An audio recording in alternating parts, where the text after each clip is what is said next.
ఒక్క వెంట్రుకే కదా అనుకున్నారు పాపం సిబ్బంది. అంటే మనకి సాధారణంగా అప్పుడప్పుడు హోటల్లో టిఫిన్ చేసేటప్పుడు వెంట్రుకొచ్చింది అన్నటువంటిది చూస్తాం. వెంట్రుకనైతే తీసి పడేస్తాం. ఏ బొద్దింకో మరొకటో వచ్చిందంటే గనక దాని మీద యాక్షన్ తీసుకుంటుంటాం. దాని వరకు యాక్షన్ కావాలని కోరుకుంటుంటాం. కాకపోతే సమస్య ఎక్కడొస్తున్నదయ్యా అంటే మనం గనక సరిగ్గా కోర్టులో అప్రోచ్ అయితే ఎట్లుంటుంది అన్నటువంటి దానికి సాక్ష్యం. విమానంలో ప్రయాణించినటువంటి ప్రయాణికుడికి ఆహారంలో తల వెంట్రుక వచ్చిన దాని మీద ఆ ప్రయాణికుడికి 35,000 పరిహారం ఇవ్వమని ఎయిర్ ఇండియా సంస్థను మద్రాస్ హైకోర్టు ఆదేశించింది.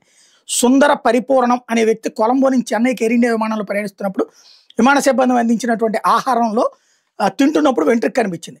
దానికి అస్వస్థతకు గురయ్యానంటూ చెన్నై విమానాశ్రయంలో అధికారులకు ఫిర్యాదు చేశారు. వాళ్ళు ఎలాంటి చర్యలు తీసుకోలేదు. వాస్తవంగా అందులో అస్వస్థ ఏం లేదు. నేను అస్వస్థతకు గురయ్యానని ఆయన చెప్పుకొచ్చాను అనమాట. అయితే చెన్నై అదనపు సివిల్ కోర్టులో పిటిషన్ వేశారు. విచారించిన కోర్టు 1,00,000 పరిహారం ఇవ్వాలని ఎయిర్ ఇండియాను ఆదేశించింది. ఆ ఉత్తర్వులు రద్దు చేయాలని ఎయిర్ ఇండియా మద్రాస్ హైకోర్టు ఆచరించింది. ఆ పిటిషన్ జస్టిస్ బాలాజీ ఎదుట తాజాగా విచారణకు వస్తే సదరు ఆహారాన్ని చెన్నై అంబాసిడర్ పల్లవా హోటల్ తయారు చేసిందని దాన్ని ఈ కేసులో చేర్చాలని ఎయిర్ ఇండియా కోరింది. దానికి జడ్జి అంగీకరించలేదు. బాధిత ప్రయాణికుడు 35,000 పరిహారం మీరే ఇవ్వండి అని తేల్చి చెప్పారు.